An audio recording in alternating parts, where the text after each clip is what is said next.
ये आकाशवाणी का ईटानगर केंद्र और अरुण एफएम 103.1 मेगाहर्ट्ज है। अभी आप सुनेंगे नए आपराधिक कानून यानी न्यू क्रिमिनल लॉ पर आधारित एक विशेष कार्यक्रम। 1 जुलाई 2024 से भारत में 3 नए आपराधिक कानून भारतीय न्याय संहिता, भारतीय नागरिक सुरक्षा संहिता और भारतीय साक्ष्य अधिनियम प्रभावी हो गया है और Indian penal code, code of criminal procedure और इंडियन एविडेंस एक्ट की जगह ले ली है। तो क्या है ये 3 न्यू क्रिमिनल लॉ, जानेंगे विस्तार से और इसके लिए हमारे साथ मौजूद है एडवोकेट लाबी लोम्बी। सबसे पहले आपका हमारे स्टूडियो में हार्दिक स्वागत है। सबसे पहले thank you so much for having me today और हमको भी ये मौका देने के लिए जो मेरा जो नॉलेज है इस विषय में आप लोगों के साथ शेयर करने के लिए जो मौका दिया है उसके लिए मैं आप सबको बहुत बहुत धन्यवाद देती हूँ। तो चलिए मैं जो भी मुझे पता है, जो मैंने सीखा है अभी तक, मैं उस थोड़ा मैं अपना नॉलेज आप लोगों के साथ शेयर करती हूँ।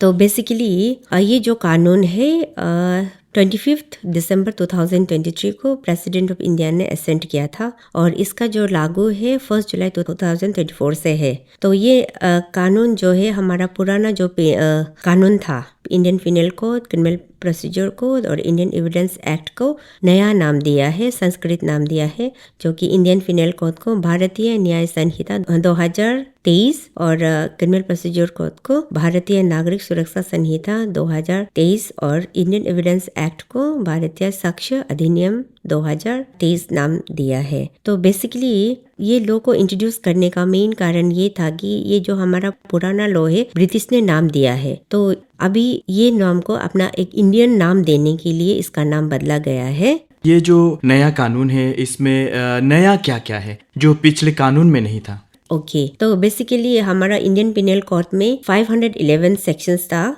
तो अभी नया में 358 किया है। तो जो अलग अलग सेक्शंस है इसको कंप्रीहेंड किया है, एक ऑफेंस से रिलेटेड सेक्शंस को कंप्रीहेंड करके, जैसे कि आपका ऑफेंस अगेंस्ट बॉडी को एक ही साथ में कर दिया, ऐसा करके इसको नया से बना दिया है। एंड कुछ कुछ नया जो पुराना लॉ में नहीं था कुछ कुछ इनकॉर्पोरेट किया है। अदरवाइज ऑफेंस जो था पुराना कानून में जो था ऑफेंस तो वही है, हाँ कुछ फ्यू मॉडिफिकेशन हुआ है।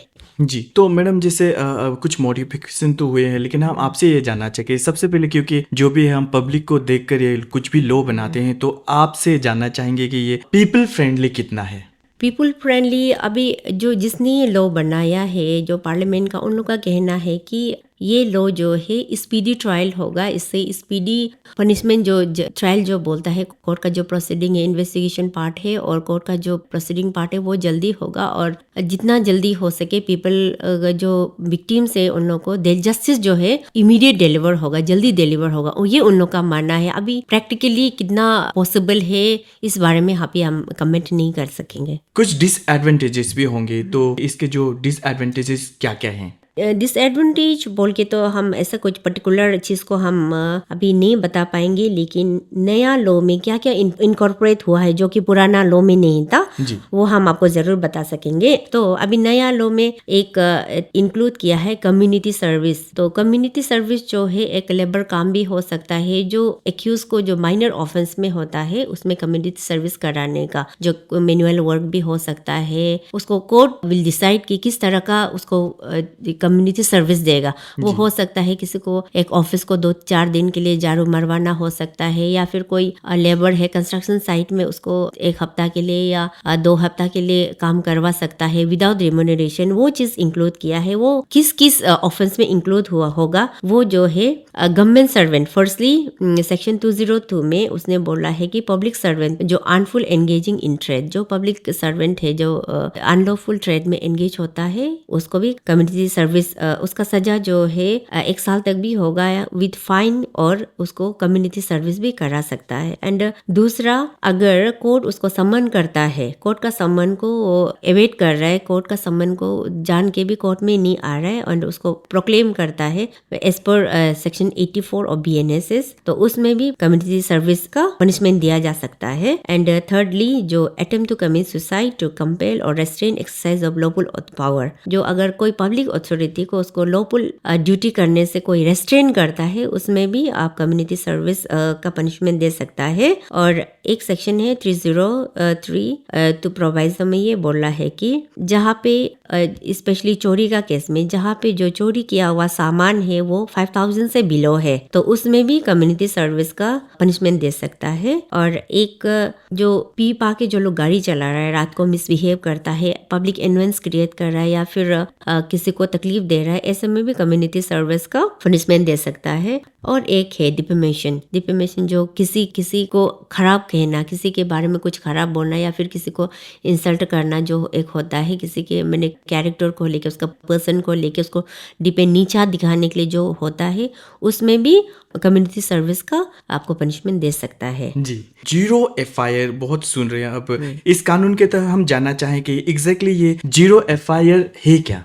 ओके, तो जीरो एफआईआर जो है, जीरो एफआईआर का मतलब FIR lodge in any police station जो कि आपका कंसर्न जुरिस्डिक्शन नहीं है। अगर आपको पता चलता है कि कोई कॉग्निजेबल ऑफेंस हुआ है तो आप नियरेस्ट पुलिस स्टेशन में जाके आप एफआईआर लॉज कर सकता है। तो उसके बाद में आप एफआईआर लॉज करने के बाद में जो पुलिस स्टेशन है वो कंसर्न पुलिस स्टेशन जहाँ पे ऑफेंस हुआ है वहाँ पे विदिन 24 आवर्स में फॉरवर्ड कर देना है, तो उसको बोलता है जीरो एफआईआर। इसका मतलब कि जहाँ पे ऑफेंस हुआ है वही पुलिस स्टेशन में ज़्यादा ज़रूरी नहीं है, आप कोई भी नियरेस्ट पुलिस स्टेशन में आप एफआईआर को लॉज कर सकता है। कोई भी आदमी जो एक कॉग्निजेबल ऑफेंस का इंफॉर्मेशन मिला हो वो कहीं भी लॉज कर सकता है। तो उसके बाद क्या क्या करना होता है? फॉलो अप अगर आप रिटर्न में है तो कोई बात नहीं है, वो डायरेक्टली फॉरवर्ड हो जाएगा within 24 hours and after receive of that application. जो भी रिसीव करने के बाद में पुलिस का ड्यूटी है कि इमीडिएटली एक्शन लो। और इसमें और जीरो एफआईआर आप मीडिया का थ्रू भी लॉज कर, इलेक्ट्रॉनिक मीन्स के थ्रू भी लॉज कर सकता है, आप ईमेल के थ्रू भी लॉज कर सकता है कंसर्न पुलिस स्टेशन में या फिर नियरेस्ट पुलिस स्टेशन में। तो वो फॉरवर्ड होने के बाद में आप जो एफआईआर दे रहे हैं वो विदिन 3 डेज में वो कंसर्न पुलिस स्टेशन में पहुंच के अपना एफआईआर को साइन करना है। जैसे अभी आपने कहा कि विद इन 3 डेज में पहुंचना है, से फॉर एग्जांपल हम दिल्ली में है, हम अरुणाचल के लिए कर रहे हैं, तो टाइम स्ट्रेन बहुत ज़्यादा होता है। तो जो एफआईआर करते हैं, इंफॉर्मेशन देते हैं, तो उसको कहीं डिफिकल्टीज या चैलेंजेस फेस करना नहीं पड़ेगा? डेफिनेटली बहुत सारा केसेस में ऐसा भी होगा, बिकॉज अभी इसमें टाइम फ्रेम दिया हुआ है, लेकिन इसमें ये लॉ में ये कंक्लूसिव अभी हम लोग को भी बताया नहीं है कि इन केस आप 3 दिन के अंदर में एफआईआर को सिग्नेचर नहीं करता है तो क्या होगा, वेदर आप साइन नहीं करने से भी पुलिस एक्शन शुरू कर देना है ना नहीं करना है, उस बारे में इसमें कोई कंक्लूसिव अभी तक दिया नहीं है। जी, हम ये भी जानना चाहते हैं कि नया कानून के तहत अब अक्यूज को पुलिस कस्टडी में कितना दिन तक रख सकते हैं? ओके, पुराने एक्ट के अंदर एक्यूज पर्सन को पुलिस कस्टडी 15 दिन का दिया जाता था, तो 15 दिन से ज़्यादा एक्यूज को नहीं रख सकता था। लेकिन अभी नया कानून का हिसाब से जहाँ मैंडेटरी पीरियड 60 डेज का है वहाँ पे 40 डेज पुलिस कस्टडी मांग सकता है, और जहाँ पे मैंडेटरी पीरियड 90 डेज है वहाँ पे पुलिस 60 डेज का कस्टडी मांग सकता है। तो मैंडेटरी पीरियड का मतलब ये है कि ऑफेंस जहाँ 10 इयर्स से बिलो है वो ऐसे केसेस में जहाँ पे पनिशेबल है उसमें 60 डेज का मैंडेटरी पीरियड देता है पुलिस को इन्वेस्टिगेशन को कंप्लीट करने के लिए, एंड जो उससे अवोव है उसमें 90 डेज का पुलिस को मौका मिलता है, इन्वेस्टिगेशन करने का मौका मिलता है। अगर 90 डेज के अंदर या 60 डेज के अंदर में इन्वेस्टिगेशन को खत्म नहीं करने से कोर्ट को एक्यूज पर्सन को मैंडेटरी बेल ग्रांट करना ही है, चाहे वो ऑफेंस कितना भी हीनियस हो। लेकिन अभी जो नया कानून है उसमें पुलिस कस्टडी 40 डेज तक या फिर 60 डेज तक अलाउड है फिलहाल के लिए, जो कि पहले लॉ में नहीं था। तो अभी का कानून में पुलिस को इतना दे सकता है। तो आपको नहीं लगता मैम इसमें कहीं ना कहीं जो पुलिस पर्सनल है उन लोगों को ज्यादा पावर दिया गया है? हाँ, डेफिनेटली, और ये प्रोविजन का मिसयूज होने का भी चांसेस ज्यादा है। जी, तो मैम इलेक्ट्रॉनिकली पुलिस पर्सनल जो है लोगों को सम्मन कर सकता है, या कहे कि इलेक्ट्रॉनिक जो एविडेंस है उसे भी मान्यता दी गई है? हाँ, इसमें ये अभी इंडियन एविडेंस बहुत ही बड़ा, बहुत इम्पोर्टेंट, इनफैक्ट इसमें इंडियन एविडेंस एक्ट में एक अमेंडमेंट इनकॉर्पोरेट हुआ है इलेक्ट्रॉनिक एविडेंस को मान्यता देने का। तो कोई भी इलेक्ट्रॉनिक एविडेंस को ये लॉ के अंदर में प्राइमरी एविडेंस माना जाएगा, और जो पुराना लॉ में है वो भी रहेगा, रहेगा, लेकिन अभी इसको डायरेक्ट एविडेंस, प्राइमरी एविडेंस भी माना जाएगा जो इलेक्ट्रॉनिकली रिकॉर्ड किया है, आप मोबाइल से रिकॉर्ड किया है। एंड दूसरा बात, क्रिमिनल प्रोसीजर कोड में ये चीज भी इनकॉर्पोरेट किया है कि कोई भी पुलिस ऑफिसर इन्वेस्टिगेशन जब करता है तो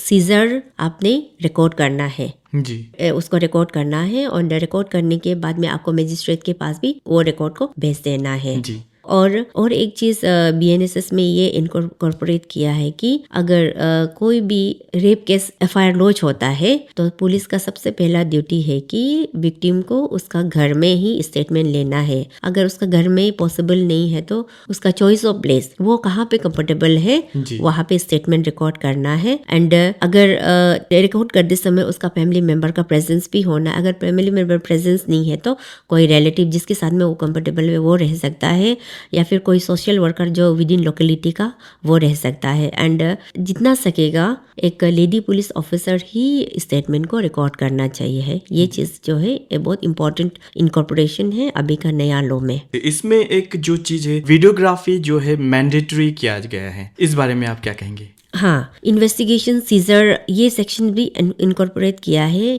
स्पेशली सीजर और विक्टिम का स्टेटमेंट जो रिकॉर्ड होता है या फिर एक्यूज का हो या विटनेसेस का स्टेटमेंट को भी वीडियोग्राफी मैंडेटरी कर दिया है ताकि कल को कोर्ट में आके वो लोग झूठ ना बोले। तो मैम इसमें एक जो नया चीज ऐड किया गया वो है मॉब लिंचिंग, जो पहले वाले कानून में, पुराने वाले कानून में नहीं था, तो इस बारे में कुछ कहना चाहेंगे? ये मॉब लिंचिंग मर्डर कई तरह का होता है। आपको मॉब लिंचिंग जो है एक नया कंटेक्स्ट से हमारा इंडिया में भी शायद ये कुछ 4-5 साल से ही हम लोग को भी सुनने में आया है। पहले इतना मैंने हम लोग को भी सुनने में नहीं आया था। तो इस बार और सुप्रीम कोर्ट का डायरेक्शन भी था कि इसको मॉब लिंचिंग को लेके सुप्रीम कोर्ट ने भी टिप्पणी किया था। तो इस बार मॉब लिंचिंग को नया कानून ने एक अलग सेक्शन इनकॉर्पोरेट कर दिया है इस कानून के तहत। ये पुराना कानून में नहीं था। मॉब लिंचिंग को भी मर्डर ट्रायल ही जिसका होता था कि, लेकिन अभी मॉब लिंचिंग का एक अलग से सेक्शन इनकॉर्पोरेट कर दिया है। साथ ही साथ स्नेचिंग जो है वो उसमें भी पहले कानून में नहीं था, तो इसमें इनकॉर्पोरेट किया गया। इसके बारे में भी कुछ जानना चाहेंगे? हाँ,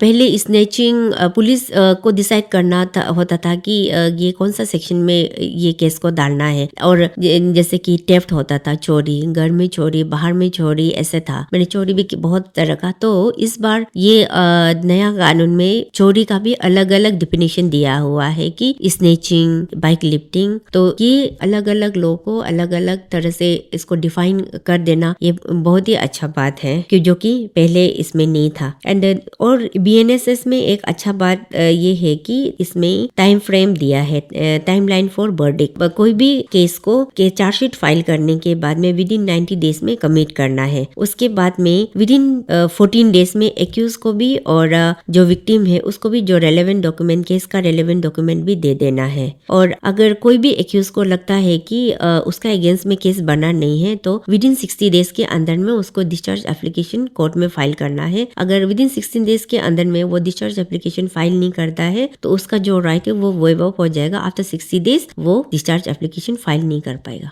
वीमेन और चिल्ड्रन की बात करें तो इस प्रोविजन में वीमेन और चिल्ड्रन के प्रोटेक्शन के लिए क्या क्या?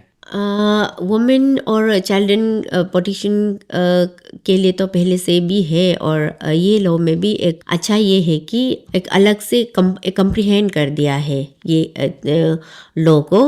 एंड वुमेन और बच्चों के लिए अलग से प्रोटेक्शन ऐसे नहीं है। वो तो ये लॉ तो जैसे कि पॉक्सो एक्ट है वुमेन का प्रोटेक्शन के लिए, और डोमेस्टिक वायलेंस एक्ट है, अलग अलग ऑफेंस के लिए अलग अलग लॉ तो यही है। लेकिन ये अभी का जो प्रोविजन है इसमें आपका वुमेन के लिए अच्छा ये है कि विक्टिम का स्टेटमेंट रिकॉर्डिंग कहाँ पे करना है, कैसे करना है, कौन करना है, वो प्रॉपर्ली डिफाइन कर दिया है। एंड दूसरा बात, ऑफेंस 350 जो पुराना सेक्शन था 354 जो आउटरीचिंग ऑफ मॉडेस्टी ऑफ वुमेन, वो केस में जेंडर न्यूट्रलाइज कर दिया है। पहले तो ऑफेंडर सिर्फ लड़का लोग होता था, मेल होता था, लेकिन इसमें जेंडर न्यूट्रलाइज कर दिया है। इसमें वुमेन भी एक्यूज हो सकता है, वुमेन कुड भी असॉल्टर ना इसमें हो सकता है, वो है। तो ये नया लॉ में ये कानून भी इनकॉर्पोरेट लागू कर दिया है कि अगर कोई आदमी खुद फॉल्स प्रोमिसेस करके किसी के साथ में फिजिकल रिलेशन रखता है तो वो भी एक वंश होगा। फॉल्स प्रोमिसेस में ऐसा आएगा कि कोई आदमी है जो ऑलरेडी मैरिड आदमी है, किसी एक लड़की को बोला है कि हम मैरिड नहीं है, हम आपको शादी करना चाहता है,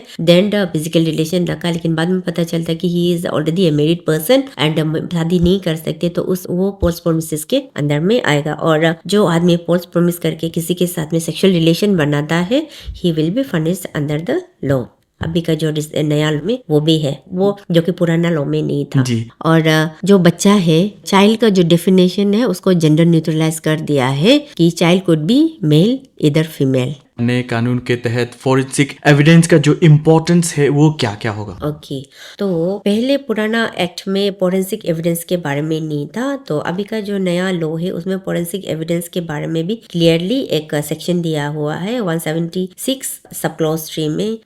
इसमें ऐसा इनकॉर्पोरेट किया है कि कोई भी ऑफेंस जो पनिशेबल है 7 years एंड अबोव, उस केस में पुलिस ऑफिसर जो इन्वेस्टिगेशन कर रहा है उसको फोरेंसिक एक्सपर्ट को बुला के जो प्लेस ऑफ ऑकरेंस है, क्राइम सीन है, उसमें कुछ एविडेंस कलेक्ट करवाना है। और वो जब कलेक्शन होगा उसका भी वीडियो रिकॉर्डिंग करना है, चाहे वो मोबाइल फोन हो या एनी इलेक्ट्रिकल डिवाइस हो, उसमें रिकॉर्ड करना है।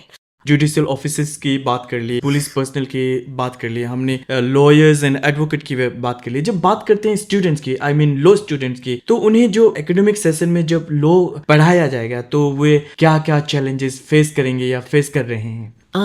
फिलहाल तो इस बारे में मैं कमेंट नहीं कर सकूंगी, क्योंकि एक एकेडमिक जो कोर्ट का प्रोसीडिंग में लॉ लागू होना और उनका एकेडमिक पर्पस के लिए जो पढ़ाई है वो एक अलग चीज़ है। तो शायद अभी जब नया लॉ आया है, आपका पुराना सीपीसी आईपीसी को रिपील कर रहा है, तो मोस्ट प्रोबेबली ये नया लॉ को ही जो इंस्टीट्यूशन है वो लोग लागू कर देगा शायद, most probably. At the same time ये लॉ स्टूडेंट्स जो है कल को उन लोग भी लॉयर होगा, and there are so many cases जो पुराना लॉ से बेस्ड है, तो शायद उन लोग को उसमें भी उन लोग को और डबल मेहनत होगा उन लोगों के लिए भी, क्योंकि कल को लॉयर बन के निकलेगा, उन लोग भी प्रैक्टिस में आएगा, तो पुराना लॉ जो केसेस होगा उसमें भी उन लोग केसेस में इन्वॉल्व होगा, तो उस हिसाब से उन लोगों को दोनों लॉ पढ़ना पड़ेगा, नया लॉ भी पढ़ना पड़ेगा एंड पुराना लॉ भी पढ़ना पड़ेगा। लेकिन एट द सेम टाइम मैं इस बारे में कमेंट नहीं कर पाऊंगी, क्योंकि अभी एकेडमिक सेशंस में उन लोग कौन सा लॉ पढ़ना चाहिए और कौन सा पढ़ना चाहिए कंप्लीटली इंस्टीट्यूशन का डोमेन में है। तो मैम कहीं ना कहीं कुछ लोग जो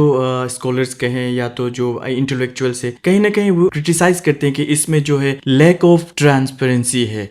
इसमें आप कुछ कहना चाहेंगे?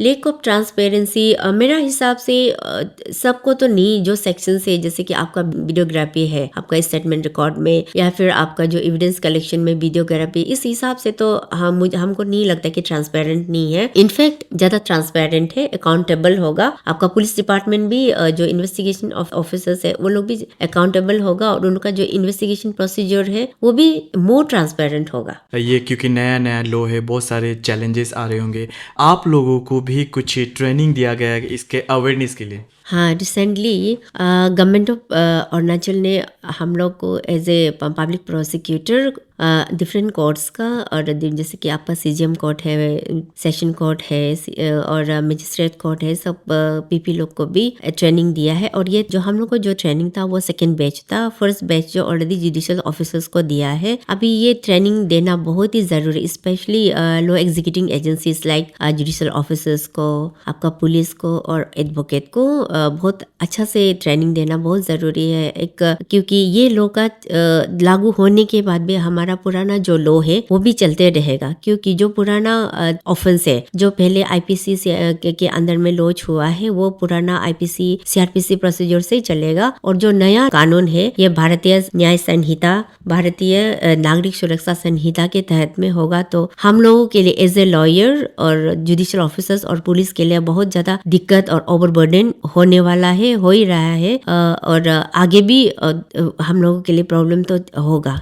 तो बावजूद इसके आपको क्या लगता है कि आप लोगों को किस तरह की और ट्रेनिंग मिलनी चाहिए ताकि आप सब और अवेयर रहें? हाँ, गवर्नमेंट को ये जरूर कोशिश करना चाहिए टाइम टू टाइम, क्योंकि एक ही बार में सब चीज को बताना तो पॉसिबल नहीं है। तो गवर्नमेंट अभी इसका ट्रेनिंग अच्छे से कराना चाहिए एवरी डिपार्टमेंट को, चाहे वो जुडिशियल डिपार्टमेंट हो या पुलिस डिपार्टमेंट हो या लॉयर्स को, ताकि ये लॉ के तहत जो डिलीवरी जस्टिस जो डिलीवर करना है वो प्रॉपर तरीके से हो और जल्द हो। जो एक एम लेके उन लोग ने ये बनाया है कि जस्टिस डिलीवरी सिस्टम को जल्दी करने के लिए और अच्छी तरीके से देने के लिए उसने जो एम लेके ये लोग बना है उसको फुलफिल करने के लिए उन लोगों को ट्रेनिंग टाइम टू टाइम सबको देना चाहिए, सब लॉ एग्जीक्यूटिंग एजेंसीज को, और पब्लिक अवेयरनेस भी क्रिएट करने के लिए जो सोशल मीडिया के थ्रू हो या आप ओरिएंटेशन प्रोग्राम के थ्रू हो या लीगल सर्विसेज अथॉरिटी के थ्रू हो या किसी तरह पम्पलेट्स के थ्रू जितना हो सके इसका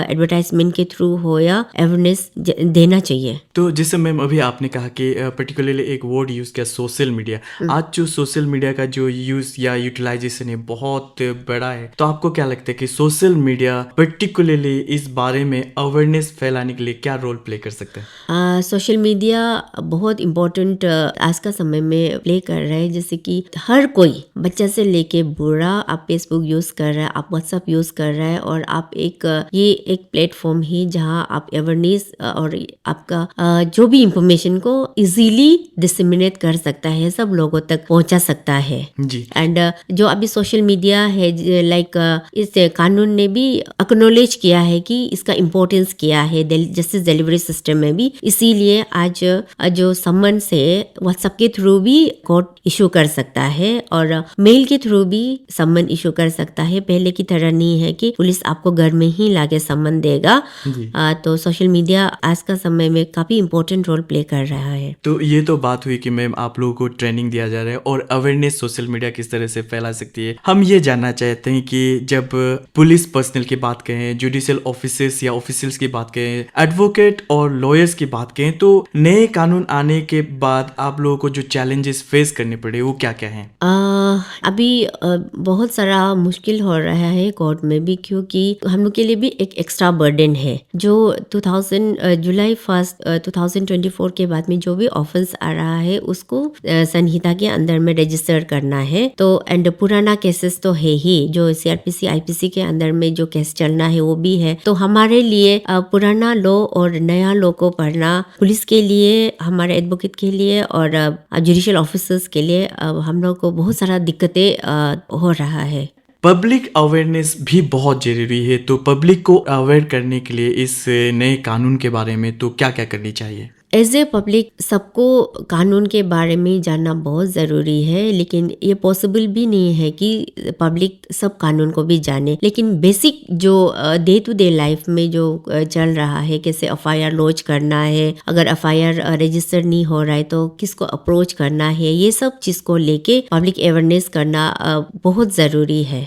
कहते हैं कि ये जो नया लॉ है ये न्याय देने के लिए, जो पुराना लॉ था वो है पनिशमेंट देने के लिए। आप कहाँ तक सहमत हैं? इस बारे में तो मैं कमेंट ये अभी करना नहीं चाहूँगी, क्योंकि अभी हम लोग को बहुत देखना है कि ये लॉ कितना प्रैक्टिकल है और कितना इम्प्रैक्टिकल है और पहले वाला कैसे था। इस बारे में कमेंट अभी फिलहाल मैं कमेंट करना नहीं चाहूँगी। तो मैम जाते जाते अंत में हमारे श्रोताओं को क्या कहना चाहेंगे न्यू क्रिमिनल लॉ के बारे में?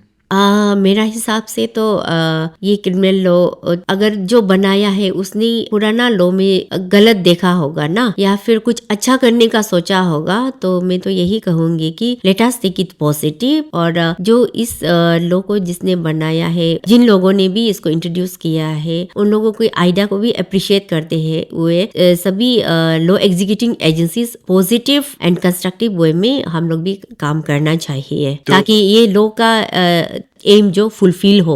मैम आप हमारे स्टूडियो में आए और न्यू क्रिमिनल लॉ के बारे में इतनी सारी ज्ञानवर्धक जानकारियां दी, इसके लिए आपका बहुत बहुत धन्यवाद। आपको भी बहुत बहुत धन्यवाद। ये आकाशवाणी का ईटानगर केंद्र और अरुण FM 103.1 मेगाहर्ट्ज है। अभी आप सुन रहे थे नए आपराधिक कानून यानी न्यू क्रिमिनल लॉ पर आधारित एक विशेष कार्यक्रम। इसके लिए हमारे स्टूडियो में उपस्थित थे एडवोकेट लाबी लोम्बी। हम फिर हाजिर होंगे ऐसे ही कुछ ज्ञानवर्धक कार्यक्रम के साथ। तब तक के लिए दीजिए इजाजत। नमस्कार।